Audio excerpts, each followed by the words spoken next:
வேணா மொத்தமா ஒவ்வொருத்தரும் ஒவ்வொன்று சொல்லுவீங்கல்ல, அது என்ன பண்ணலாம்? உட்காந்து இப்படி வித்தியாசம் ஒன்று பண்ணலாம். இப்படி நான் கை இப்படி சுத்திக்கிட்டே இருப்பேன். நீ எங்க ஸ்டாப்னு சொல்றீங்களோ அங்க வச்சிடலாம். ஓகே? உட்காந்துக்கோ. யாருமே ஏசிக்காதீங்க, எனக்கு பின்னாடி உங்களுக்கு தெரியாதுல்ல. ஓகே ஓகே, உங்களை நெக்ஸ்ட் சீட் வச்சிடலாம். ஓகே, அடுத்தது யார் சார்? ஜீரோ நான் வைக்கணும், நீங்க வைப்பீங்க.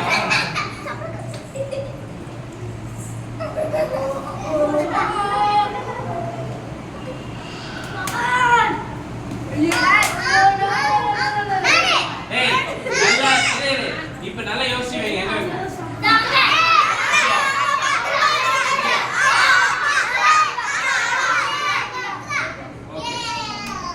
இப்ப நான் உட்கார எங்க வைக்கலாம்?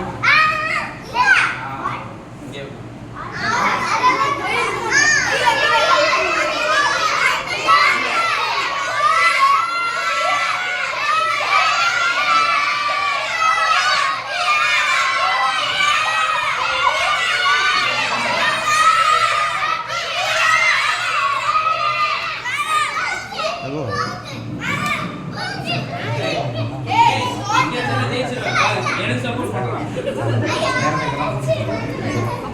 ஓகே, இப்போ நான் இல்ல உட்காரு.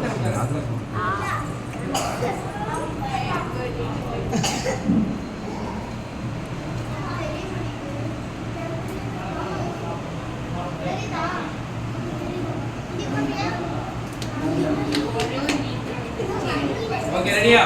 இப்போ நான்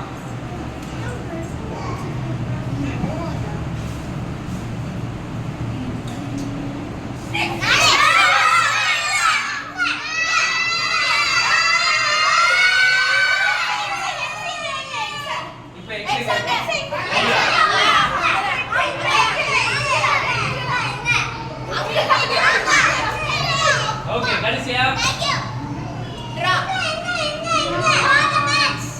இல்ல இது டிரா கிடையாது. இது ஆக்சுவலா நான் தான் வின் பண்ண, தெரியுமா? ஏன்னா நான் ஒரு மெசேஜ் உங்களுக்கு சொல்ல வந்தேன், அது கரெக்டா ஃபிக்ஸ் ஆயிடுச்சு. ஓகே, அப்படியே படிங்க பார்க்கலாம்.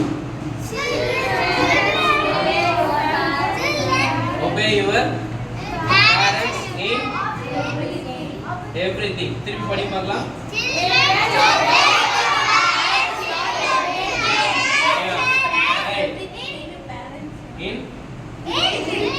கடைசியா எவ்ரிதிங். Okay, ready? உட்காந்து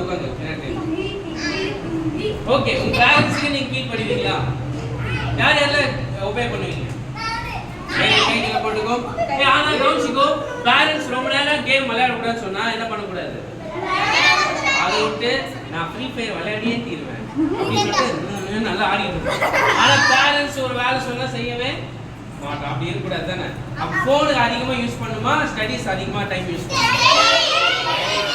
ஓகே, இனிமேல் பேரண்ட்ஸ் கீழ் பண்ணுவீங்களா? Very good. ஓகே, அப்படியே பாருங்க. லாஸ்ட்